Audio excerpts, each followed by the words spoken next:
Now, while I was going through social media to find some sorts of demented, sick kind of stuff to fill the thirst of the people on social media, I came across an article, and the article caption says something like this.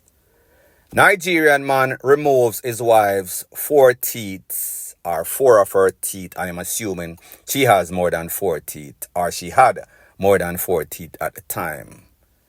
This is based on the fact that DNA results tests came back and revealed that he is not the father of any of their 3 children.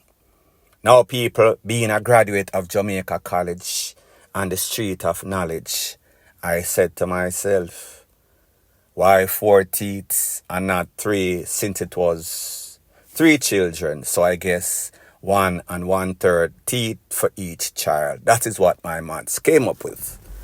Not to endorse or encourage any type of stuff like this, me just said the maths never really add up.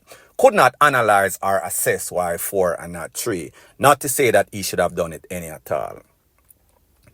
So I said to myself, this is a bit extreme.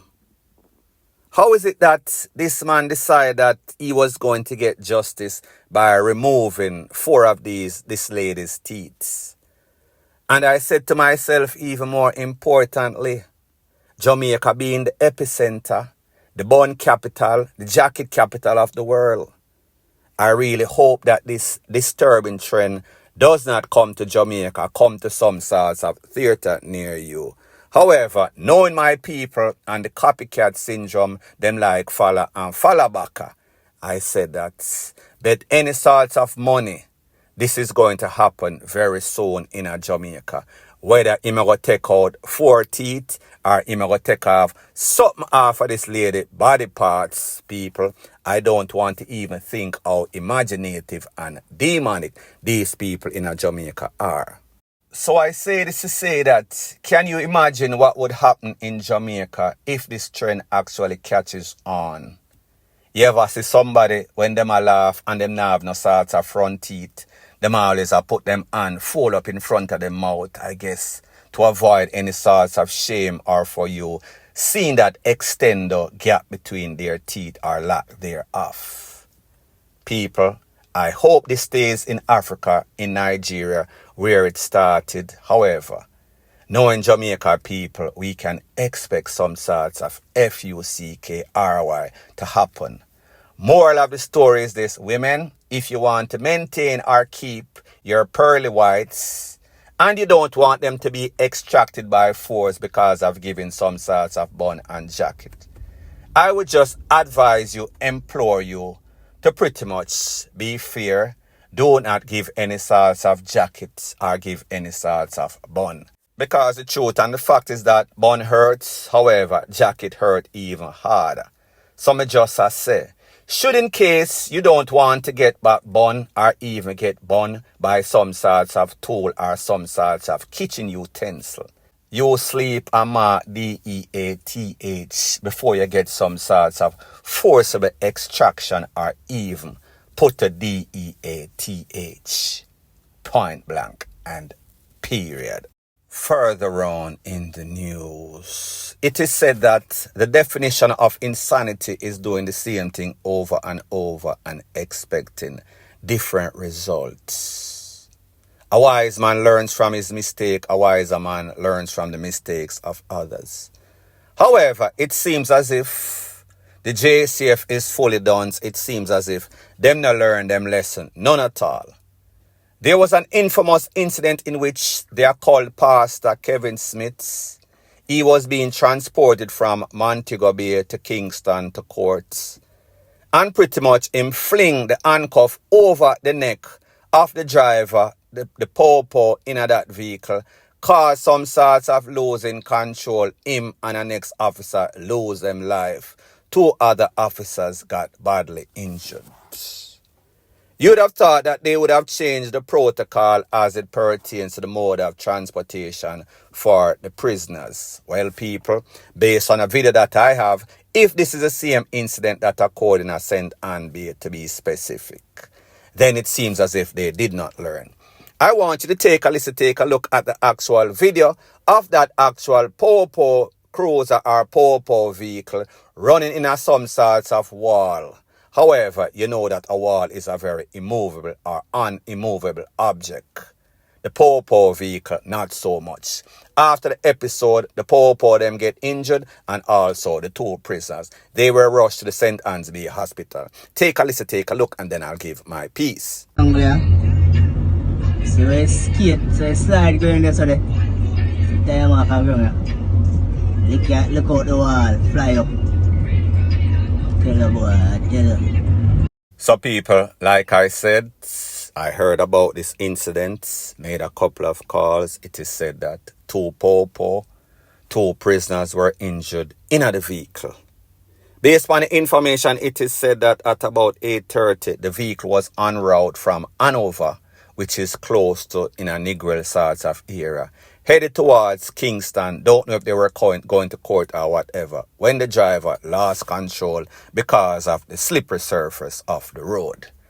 Remember, I told you that the theme of this is these Popo never learn. Remember, I told you that the Popo, they are supposed to be setting examples. However, people, just like you see the people upon the road, ablaze like some sorts of mad bat out of hell, and not analyzing and assessing the situation or condition.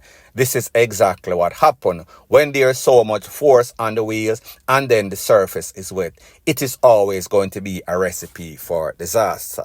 So here it is. These people are supposed to be taking these prisoners. However, them ablaze almost cause the prisoner them for lose them life and almost lose their life.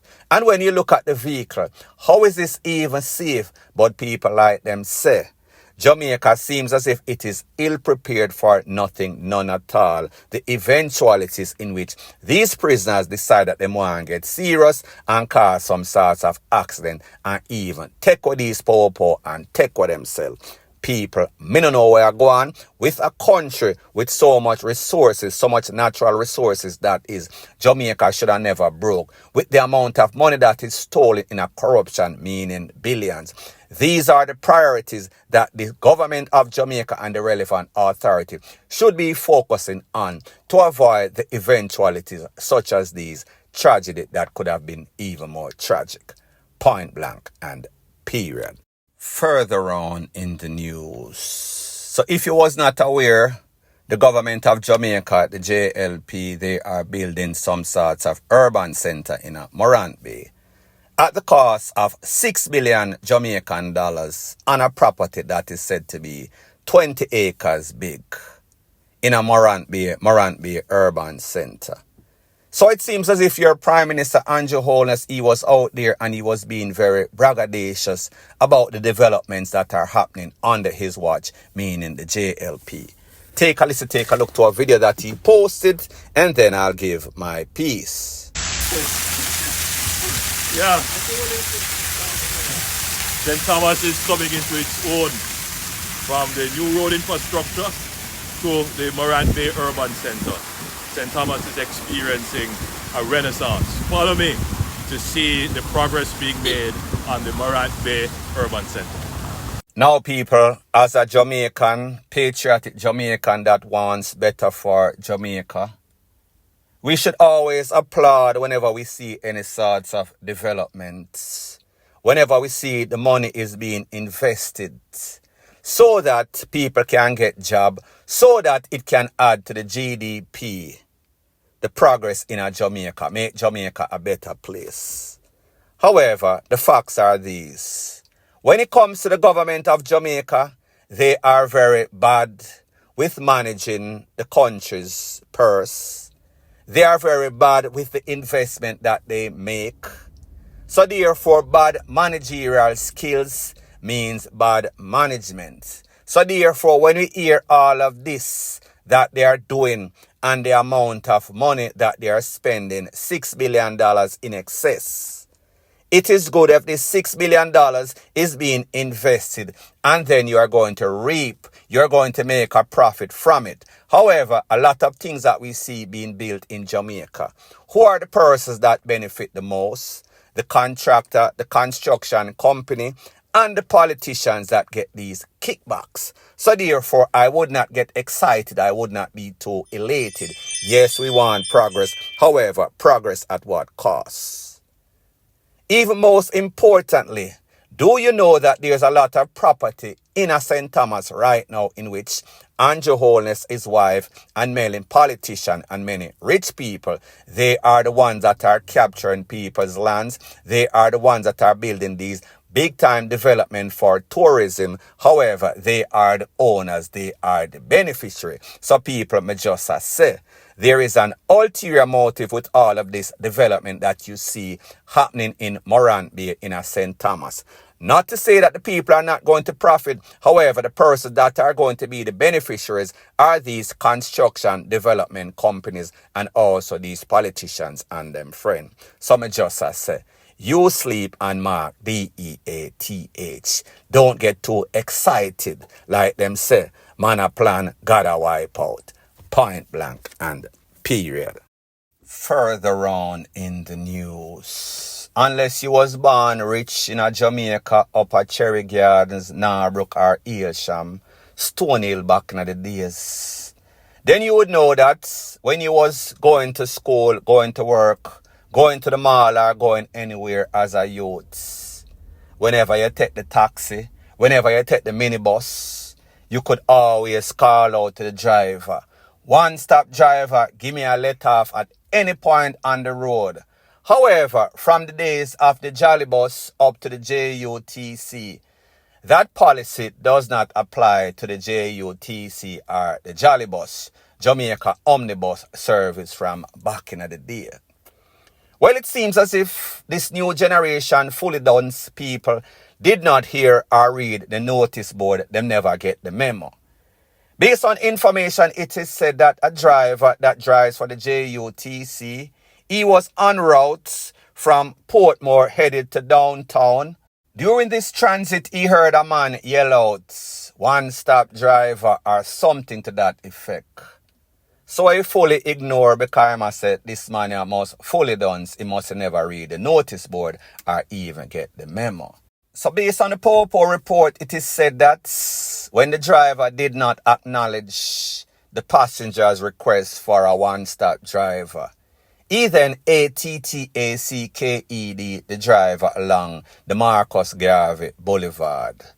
Now people, when we talk about fully dones, this new generation, I don't know what exactly is wrong with them. However, it is obvious that them mad, them sick, them head no good. They have zero reasonability and zero sorts of sense. Them fully done and them fully evil. Based on the information, it is said that the drivers of the JUTC decided that they were going to strike for a couple of hours. However, they are back on the job. This man was taken to the place of recovery. He was healed up and he's back on the job as we speak. So I say this to say that it just shows you the type of danger that people face whenever they have to deal with John Public. Especially the fully done John Public. Point blank and period. So anyways, people, thanks once again for checking out my video. If you appreciate videos like these, please show your appreciation by liking, commenting, sharing and subscribing to my channel. That is how YouTube promotes videos like these to like-minded, sensible persons like yourself. Bless up.